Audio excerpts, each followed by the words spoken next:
Today is October the 30th, 2013. My name is Tanya Finchum, along with Alex Bishop. We're with Oklahoma State University, and we're working on a project called 100 Year Life. And today we're in Stillwater to talk with Clara Joyner, who turned 100 recently. So thank you for having us today. Glad you're here. Let's start with having you tell us when and where you were born. As if I remember it, huh? They tell me I was born October 11th, 1913, in Greenville, Mississippi. Okay, and what did your parents do for a living? My father worked for the railroad. He was a station master. And your mother? She was a homemaker. In those days, weren't they all? Mm-hmm. And did you have brothers and sisters? I had an older sister and a younger brother who was born after my father died. My father died in the spring, and he was born in June. And then much, much later, when my mother had married again, I had another brother. Goodness, I'm sorry. And where did you go to school? Elementary school? Went to elementary school in Gunnison, Mississippi, a little town of about 200 people. And in the environs, wow, we had enough to make a pretty good school. How many were in your class? What? How many were in your class? 7. When we graduated, there were 7 of us. And how far did you go in school? Did you go through high school? Oh, I went through high school, then I went through college, then I got a master's, and then I got another master's. You know, some people just love to go to school. Uh-huh. So where did you graduate from high school? Gunnison, Mississippi. Okay. And then where did you go to college then? Mississippi State College for Women. Graduated there in 33. With a degree in what? Piano and public school music. Oh. And so did you teach? Where did I teach? Mm-hmm. Well, I taught I'm trying to think where I first taught. That's so long ago, I'm having trouble remembering. Good heavens. Come on, Clara. You can do better than this. Well, it doesn't have to. Was it high school or was it elementary It school? would have been elementary. And then I taught in Mountain View, taught piano and public school music. In elementary, you know, you have to teach more. And then I taught here in Stillwater. And so you said you got a master's degree. Where was that from? Well, I got a master. Goodness sakes, I'm so sorry. In a coffee break? That probably helped because my throat is really sore this morning.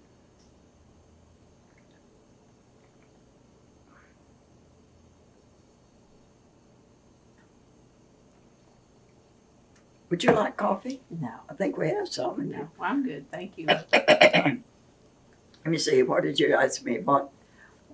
Where you got your master's degree? Oh, got my master's in, Clara, where did you get your master's? I think I got my first master's in Louisville, Kentucky at a Baptist school, Baptist WMU training school. And then I got, that was a master's in religious education. Then I got a master's in elementary education here in Oklahoma at, did I get it here or at OCW? Must have been here, I believe, at A&M it was in those days. Okay. Do you remember what year that was? Oh my goodness, no, I'm having trouble remembering where it was. Well, Let me that's okay. see. No, I don't remember the year. Well, how did you get from Mississippi to Kentucky then? Well, I went there to school. Just for that reason? Okay. And I think I must have had a scholarship, otherwise I would have had difficulty going. So I'm going to assume there was a scholarship. But since I was going to a Baptist school and I was hoping to become a Baptist student secretary, so it was not hard getting a scholarship, you know. Mm-hmm. That's the way it was. Well, then what brought you to Oklahoma? Oh, I came out here to be a Baptist student secretary out at OCW at Chickasha. Then I came from Chickasha up here for the same reason. And then somewhere along the line you met your husband? I met my husband up here. Yeah, And how did you two meet? Well, I was a Baptist student secretary, and at that time I was sharing an apartment with a friend of mine back in the alley behind a house that fronted onto Hester Street. I believe it was Hester. And there were several students who lived in that house. You know, those houses near the campus, boarded students. And so when we'd be walking to church on Sunday morning, well, there'd be a bunch of us going along there, and we'd finally kind of wind up going about the same time. And he was going about the same time I was. And pretty soon we went together when we went to church, and that's the way it was. How did he pop the question? Oh, my goodness sakes. I don't even remember that. I think it's one of those things that just kind of happened, you know. I don't think it was unexpected. And you said yes the first time, huh? Yes. Yes. And did you get married here in town? Where did we get married? No. No, we went across the line to Kansas for some reason or other because I was expecting to continue working here, and he was teaching in somewhere down in mid Oklahoma. And so I didn't want everybody to know that I was married if he was going to be down there and I wasn't moving. And then sure enough, I thought I was going to stay here. He knew I wasn't. Got married one day and moved the next. And what year was that? Do you remember? Do I remember what year was that? Now that's the answer I should know, but I don't know that. Let's see. I'd have to go look at my papers. I just don't remember. That's okay. And then did you have children? Yes, we had 3 children. A daughter, and then after she was born, about 14 months later came a son. And then about 15 years later came another son. So we had a daughter and 2 sons. Okay. And so when you were married, you went to live where he was. What brought you back to Stillwater? Let me see what brought us up here. Well, Owen had been coming up here summers finishing his master's, but I don't believe that's why we came back up here. Oh, yeah, I remember. Owen had been teaching agriculture, and they invited him to come up here and be a part of the Oklahoma Agriculture Department. Over here at Career Tech, they call it nowadays. And he was, what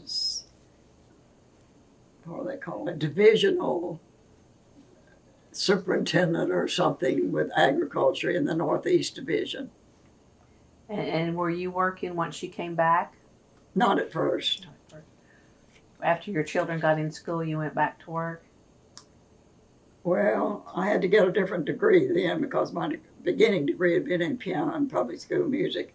And so I went back to school. Don't you always? Mm-hmm. If you're in a college town, you go to school, you know. Right. So, yeah, I got a different degree in elementary education. And then I started teaching. And where did you teach here? Well, did I teach first at Westwood School? But I had taught before we moved here. I had taught down in Amber, Oklahoma. Do you know where that is? No. Close to Chickasha. Okay. And I taught up here at Westwood, and I taught out at high school. I used to say if they could find something that I could teach, they'd keep me a while. No. But at high school and then back at Westwood. Do you still play the piano? Oh, yeah. Every day. Once you quit, you'll not start again. So I try to play a little every day. You give lessons? I used to. Yeah, there was a time that I had 30 pupils, if you can believe that, before school and during noon and starting before the end of school with kids from out of town and then teaching till 6:30 at night. Oh, man, those were busy days. Those were. And you do handbells? I play handbells, yes. Or is that hard to learn? Oh, no. If you can read music and you don't have a whole bunch of bells, you just have 2 or 3, you know. And all you got to do is do C and C sharp and D or whatever. So anybody who can read music can read C and C sharp and D. Did you ever compose your own music? No, I never did. That anybody would know about. I sit at the piano and doodle sometimes, but nothing that I've ever even written down. Well, what were some things you do for fun? Oh my. I haven't done any of this recently, as you can know. I used to swim a lot. And what things did we do? Well, I'm having trouble even remembering, because it was always not just me by myself, but with my husband. And what did we do? He's been gone so long.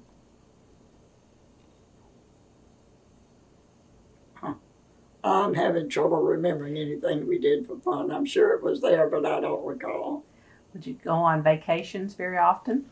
Once a year in the summer. He was a teacher, and so he just had 2 weeks in the summer, And we usually went to see his relatives out in California.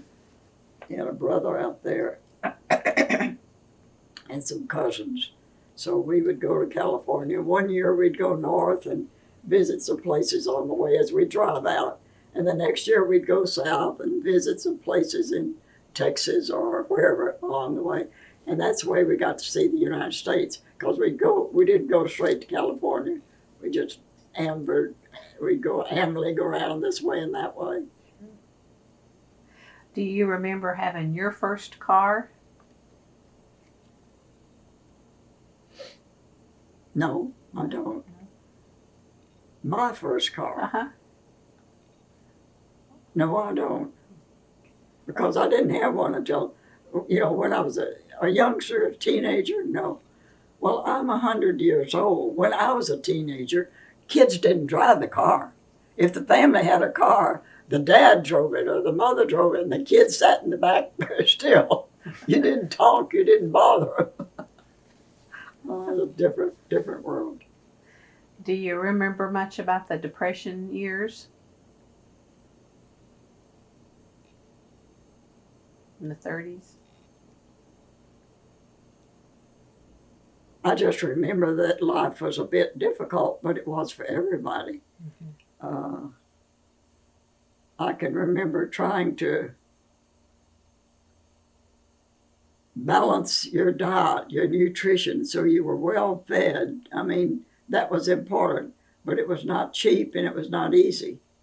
So if you didn't have a garden, which we always did, if you didn't have a garden, it was really difficult to have proper nutrition for your family. Did your mother can then, I'm assuming? Did she can? No. My mother was a widow, and she worked. She was postmaster in our town, so she worked always. And so she was doing well to get up in the morning and cook. In those days, before we even had gas, she'd have to make a fire, Or do you know about that? You don't know about that? You can tell us about that, no? Yeah. Well, you have a stove that has where you make a fire. Well, over on the one side, there's a place like this where you can have a grate and you can put in some kindling and a little bit bigger wood, and then when the fire gets started, you put in something to hold the fire.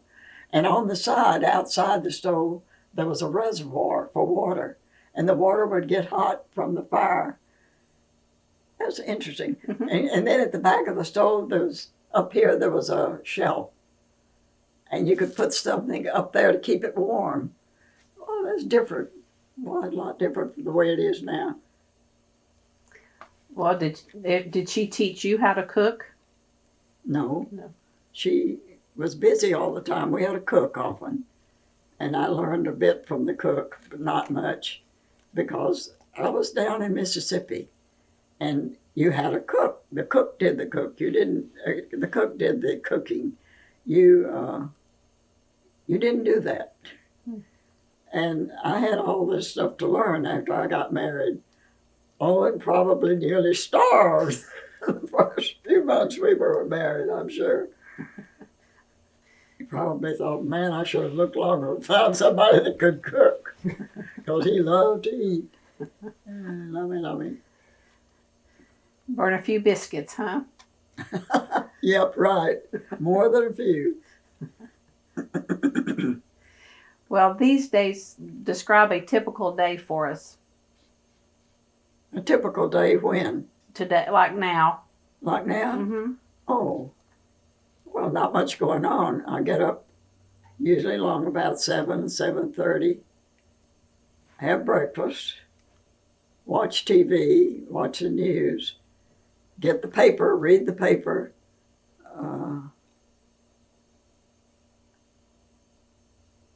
go back and straighten up the bedroom. Don't do much to the house. I have a lady who comes in and cleans about once a month. She cleans, and she may come in other than that, but just once a month she comes in and gives the house a good cleaning. Typical day, what do I do? I sit, read a lot. What sort of things do you read? Oh my goodness. Basically, of course, I read the paper, and I have books I've read, some of them 2 times, some 3 times, but books I've read a long time ago that maybe I've forgotten about. So I get them out and reread them and put them back in the shelf. I have a shelf back in the next room where I have bookshelves. What do I read? Do you prefer novels or nonfiction?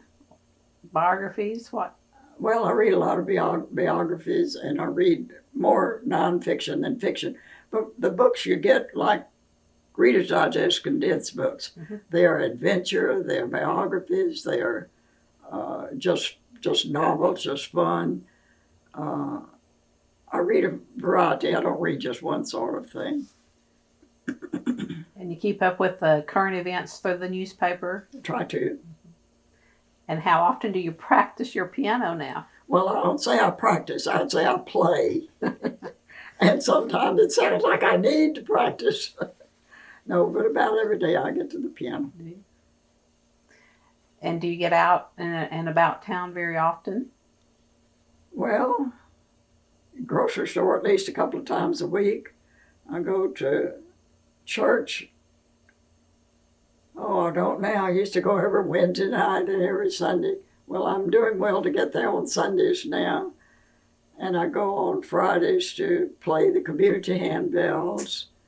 What else do I do? I don't do much anymore. Well, At 100, you don't do it much. sounds like you're doing pretty much, though. Well, I'm moving a little. I don't move very far, very fast. Do you drive yourself, or you have? Oh, I drive, yes. The last time you had your driver's license updated, did they say anything about your age? They never have yet. I haven't had any accidents. And if I had an accident, they'd probably speak to me about that. But I haven't had any. I've been very fortunate. What do you think the reason is for you to still be with us? Secret to a long life. Probably heritage is a lot of it. My grandmother lived to be almost 100, and my mother was well in her 90s when she died. My father had died when I was just, I think, 4, but that was one of those things that happened. It was a flu epidemic. Once I was way back. Flu epidemic was at 1819, something along back there. 1918, I think. Well, he Right died there. at that time. So it was just one of those things. One, that he was in bad health, because he wasn't, as far as I know. And then you said you watch your diet, so that played into it too. Your diet What about my diet? played into why you're still with us. Oh, I imagine, yes. Yes. Well, I was born down in Mississippi, and in those years, way back then, people always had a garden, and people shared their stuff. If I had something in my garden you didn't have, we shared, you know. So there was always a varied diet, very largely vegetables and fruits. Not a lot of meat. Meat was expensive.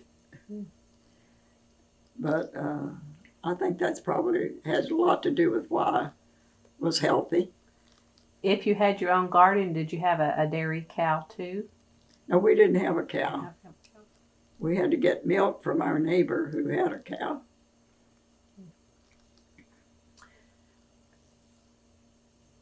Well, what were family holidays like when you were growing up? Well, my mother had to work because my father had died, like I told you, when I was about 4. And so when holidays were very simple matters, she would be weary and tired, needless to say. And we didn't, every summer she would let us go, she would send us to her sister down in South Mississippi. And we'd get to spend 2 or 3 weeks with my Aunt Maud and her family. But my mother wouldn't get to be there. So actually, family holidays, she usually had a car. And we'd get in the car and we would go to Clarksdale, about 20 miles away. Big deal. What was in Clarksdale? Oh, well, it was just a little bit larger, so they had a movie. I mean, we had a movie once a week on Saturday night. But, very simple, really, very, very simple. We didn't go on extended trips. We couldn't afford it. We just never went anywhere just to see the family or to go to a movie about once every month. And then it got to where we had a movie in Gunnison on Friday nights or Saturday nights. It'd be a movie that would come there and everybody would go. The town would turn out, for the movie. Have a movie at the school building. And who generally did you go see at the movie? Who? Heavens, I have no idea. Whoever they had whatever the movie was that night is what we went to see. Because we didn't know anything about any of the rest of it. We'd never been to movies. In those years, that was that was new. Mm-hmm. You see, we're talking about way back. Before you were ever born, before your parents thought about you, before your parents got together.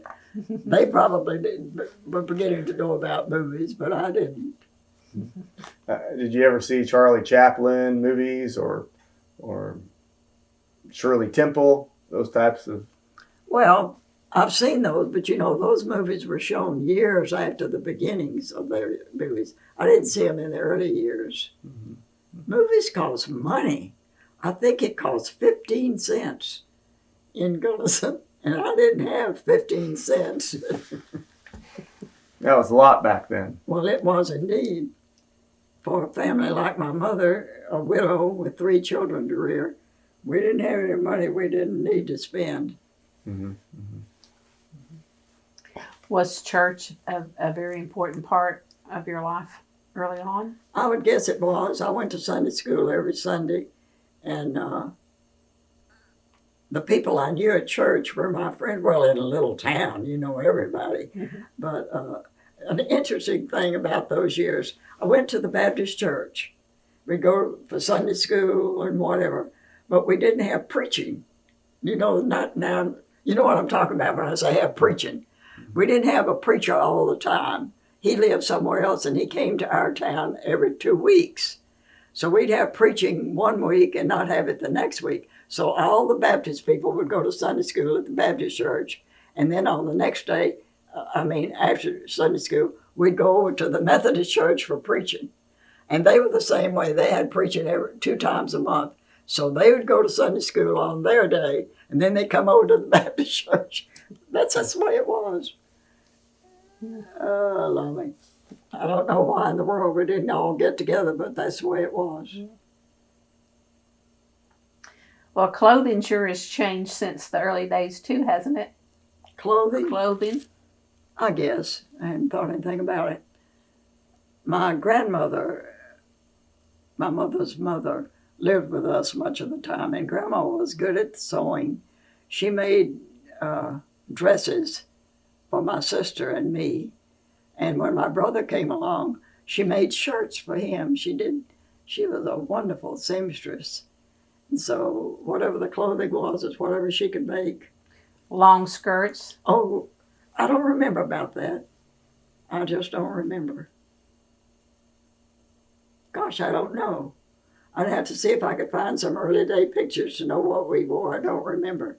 Well, did she teach you how to sew? No. No. I was helping my mother in the post office most of the time. And Grandma, no, she didn't teach me how to sew.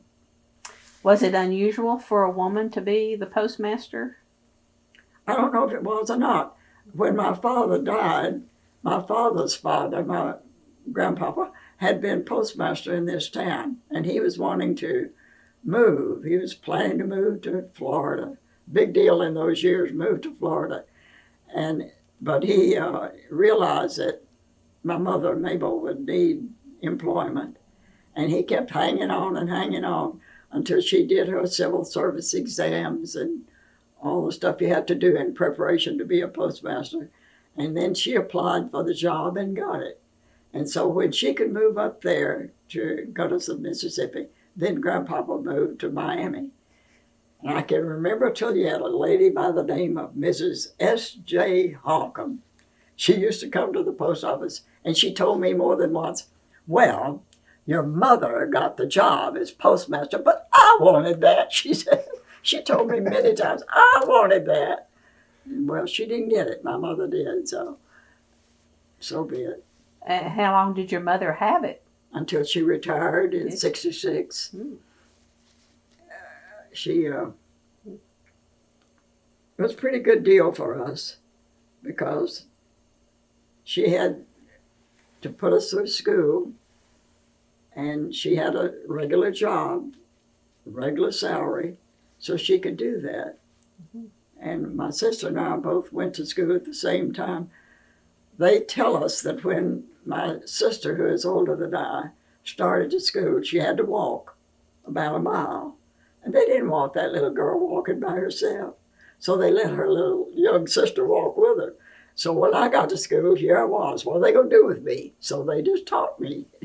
So we always went to school together. We graduated together in high school at 29, in college at 33, and all like that. Oh, those were the days. And you worked a little bit in the post office yourself? Oh, yes. Well, actually, in a little town, there's not all that much you can do. We used to sell stamps, 2-cent stamps, postcards, 1-cent postcards. And we just had 1, 2, 3 windows in the post office. We couldn't write money orders at the money order window, but we could sell stamps. And so my sister and I would work over there. And this was parcel post.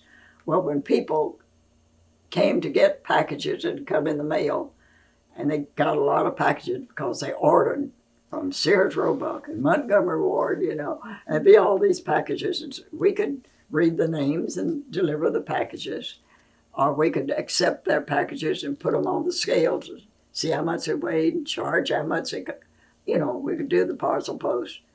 But different world. Different world. Was Christmas a busy time for the Oh, post my office? goodness, yes. Oh, yes. Well, in a little town, they had to go somewhere if they were going to buy stuff. But Sears Roebuck and Montgomery Ward were big customers. They were big customers of those. And they'd order it.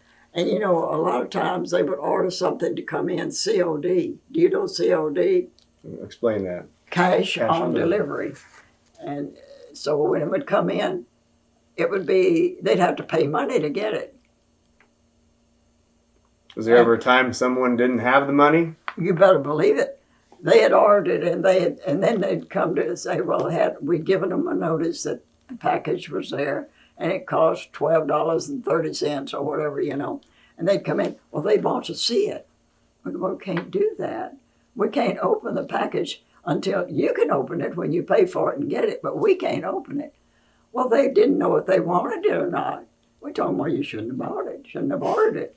And just as often as not, now when a package came in those days, we had a book in which we had to write the day it arrived, who it was addressed to, where it came from.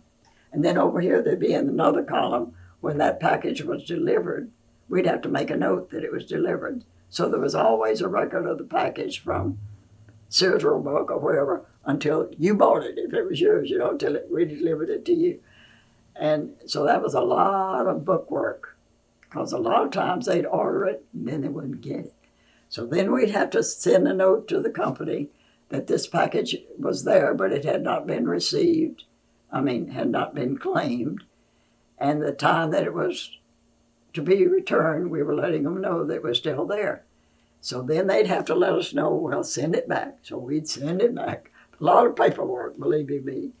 I don't know if it's still that way in post offices or not, but I tell you, it was a lot of stuff in those days. So you learned quite a bit about the operations of the post office as a young child. Oh, yeah. Did you ever think you'd make it to 100? Never thought about it, I imagine. When did you realize you were going to make it? Let's see, what day is today? October 30th. Probably about on October 10th, I thought I'd probably make it till the 11th. I never gave it a thought. No, I was always pretty healthy, and I ate. My mother taught us to eat good food. We didn't eat a lot of junk. Never had the money to buy junk, so we always ate good food. I always was pretty active outside. And did you have a birthday party? When I was 100? Yeah, on your 100th birthday? I don't think so. Well, the family came. The family was all here. But I don't think we invited a bunch of people in. Mm-hmm. If we did, but that when you're 100, you don't remember. So I can just tell you, well, I don't remember. Oh, Lord. What advice would you give someone that's asking if they want to live to be 100? What would you tell them? Well, when you get to be 100, you learn you don't give advice because people don't want it, and you might as well not waste your breath. What advice would I give? Well, I think that anybody who wants to, but the same thing for any year, 60 or 70 or 80, if you want to enjoy living, you eat right, your activities are reasonable, you always are doing something, but you're not doing excess stuff to wear yourself down. What else? What advice would I give you? Let's see. I don't know. Tell me the secret here. I think that it's very important that you keep active. It's very important that you keep up with your friends and make new friends. You don't want to be living alone. You want to live among people whom you know and appreciate. I've been active in church because my religion is important to me. And I think that to live your religion is important, to be friendly and to be helpful, to be concerned about people if they have needs, help as far as you can. And that's just all part of life. Do you have a motto you live by? A motto. Now, wouldn't that be nice? No, I don't know that I have a motto. Or philosophy that keeps you going? Well, my philosophy is just what I've been talking about. Mm-hmm. I just think that it's important to be interested in people, to be helpful to people. I think it's important to be honest.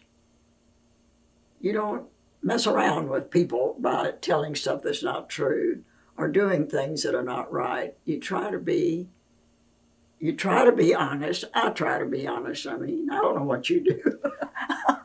Yeah, you try to be honest and you try to do things that are of value to yourself and to other people.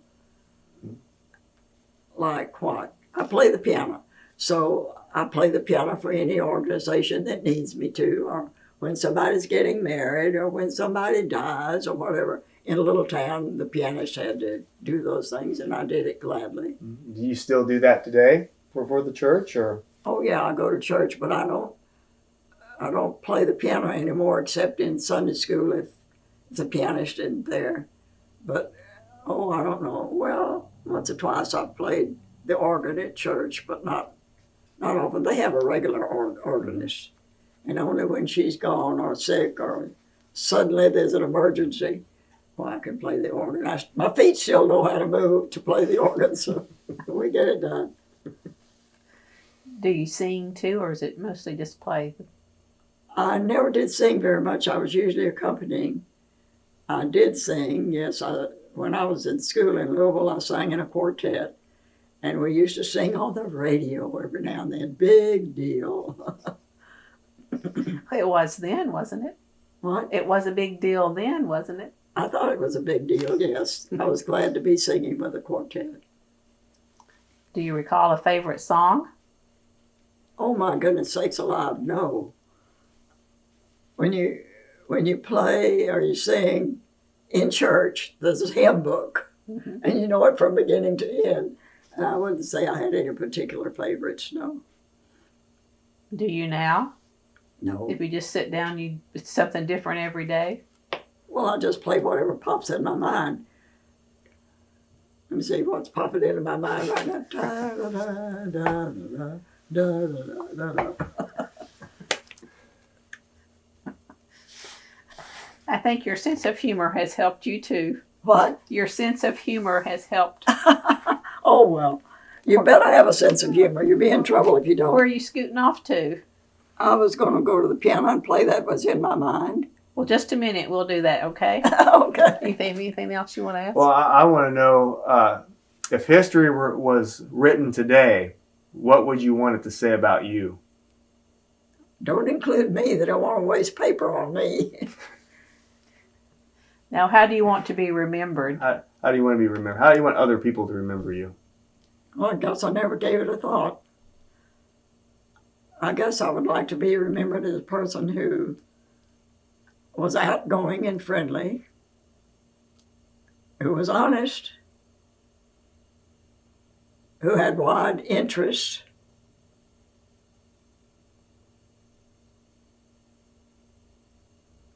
That's a strange question. Do you know that? I hadn't even thought about it. How do I want to be remembered? Well, if I'm remembered, that's good. Oh boy, if you remember me, I'm lucky.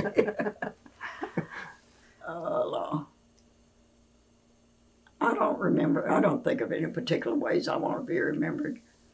Just if anybody remembers me, that I was honest, that I was friendly, had wide interest.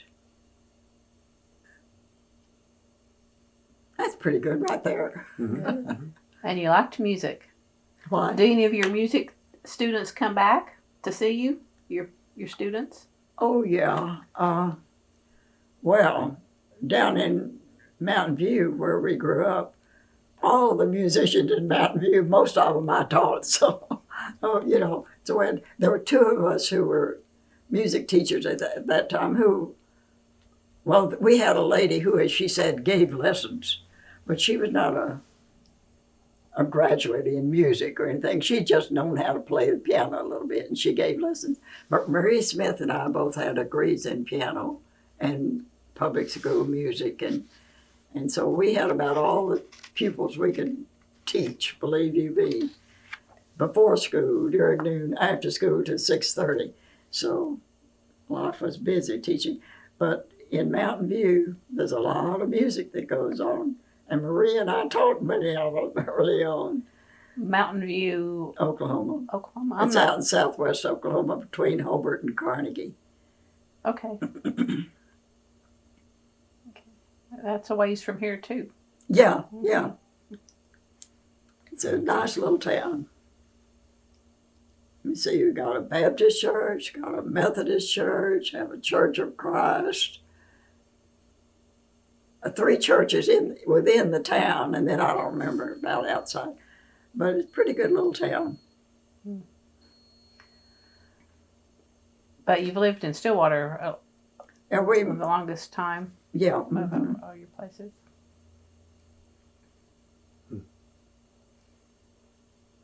Do you remember the OAMC song, if that's where you... OAMC, da da da da da da da da da. Yeah, I know that one. What do they sing now? Jamie? No. No idea. What do they sing now? Do you know? I don't know. Well, you know, singing used to be so important. When they got together for any kind of meeting, they'd sing. Churches or town or whatever they sang. I don't know if they sing now or not. They'll sing the alma mater, but Yeah. I don't know. I have to look at the words when they do it because I don't know them. What is the word? Do you go to OSU? I do. I What's don't the know alma some. mater? Do you sing it? I don't.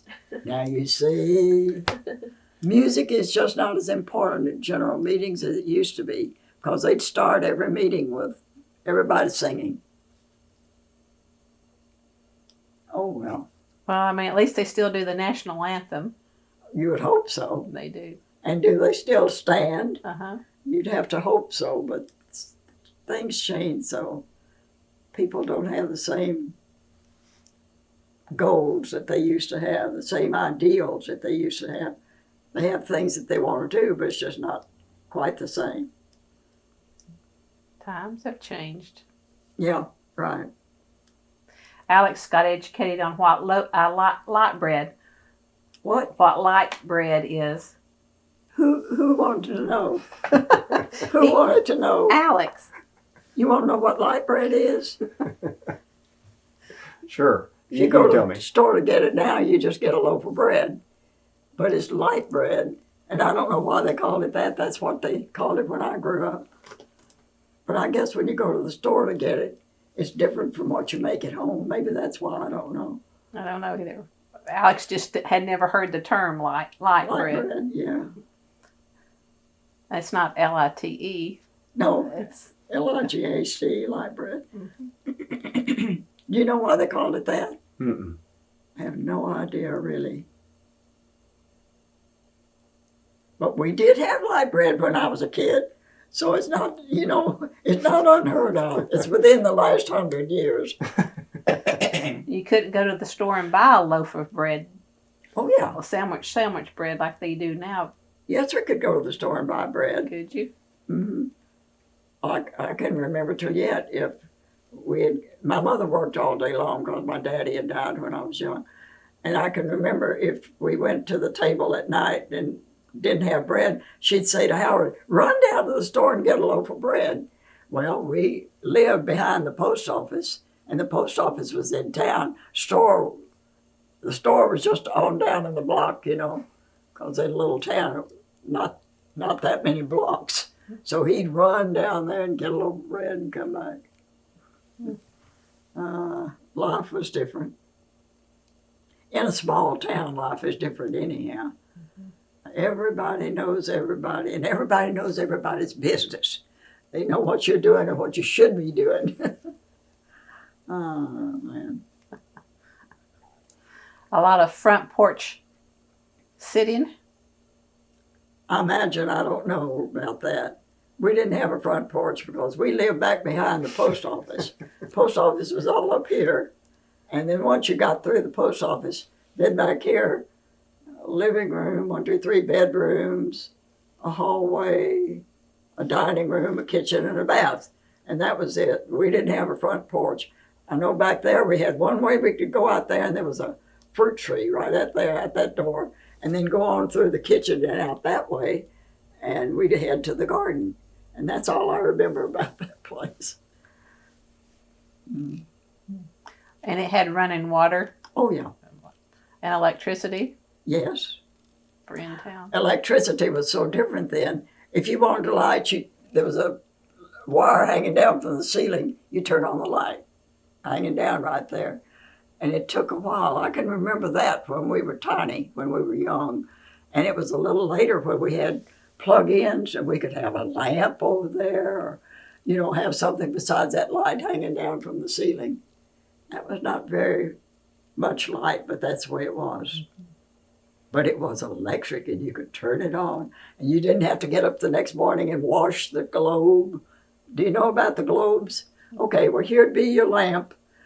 It'd have a stand, it'd be an area here for the coal oil. And then you turn on your wick and get a light. And then there's a chimney, they called it, a glass chimney up over the flame to make the light, to spread the light. Had to be washed every morning because it'd be sudsy black soot. Every morning we'd wash the chimney. Oh, well. Things have improved, believe you me. And what about refrigeration? Well, we had a refrigerator that had, every morning the ice man would come to the back door. He would come on in. My mother had a regular card and tell how many pounds she needed, 50 pounds or 25 pounds, or however many of us. And she just put the card out. The man would come on in and bring the ice and put it in our refrigerator. And she just paid whenever the time came, But now you think back to it, that was confidence. Mm-hmm.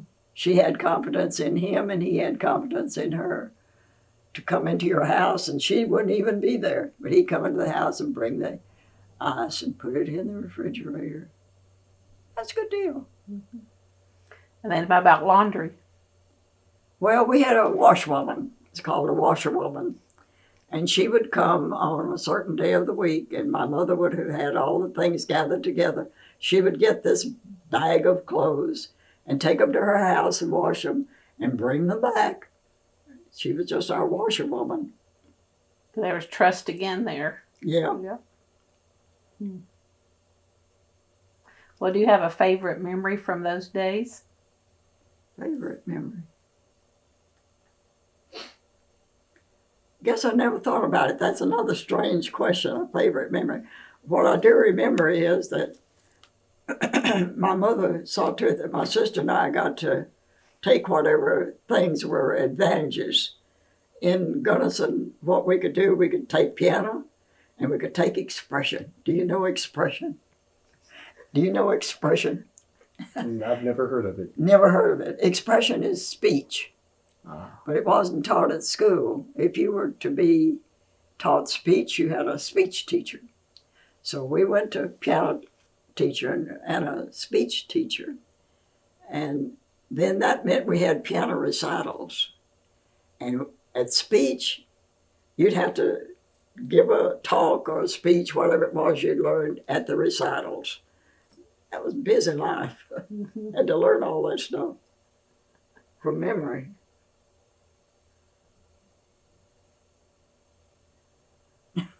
Oh, you think back to it, life was so different. But this was 100 years ago. Well, you still express yourself quite well. I don't know about that. I'll tell you as I remember it. Loamy. Is there anything else you want to add before we shut this off and move into the piano room? What do I need to add? You don't know what I haven't told you, and I don't know either, so I know. let's let it go at that. I imagine I probably told you the main things. Actually, well, I haven't told you about King George, have I? King George. Who's from England? Yeah, not this King George. In our church, the Baptist church, and didn't really matter if you were Baptist, Methodist, or nothing, whatever. We all would go to one church for Sunday school and go there for preaching. And they would go to their place on the other, just every other Sunday we'd have preaching. They'd go to their Sunday school and then they'd come over to our place. Well, at our place, we had King George. He led the singing. And when he led the singing, he'd go like this, you're going to be, well, he would keep the time with patting his foot on. And his name was George. And so, of course, that was naturally. Well, King George would really stamp his foot for this one, they would say. He'll get it going. He'll get it going. Life was so simple. And really, everybody liked everybody. And we all knew that our crazy habits, we all accepted whatever I was, whatever you were, we accepted. We all liked each other. Can't remember there was anybody in Gunnison I didn't like, including King George. Loamy. Well, we'll sign off on that. Thank you for sharing with us today. Well, I hope you've learned something about life in the golden days. I didn't say the olden days, I said the golden days. Yeah, it was fun.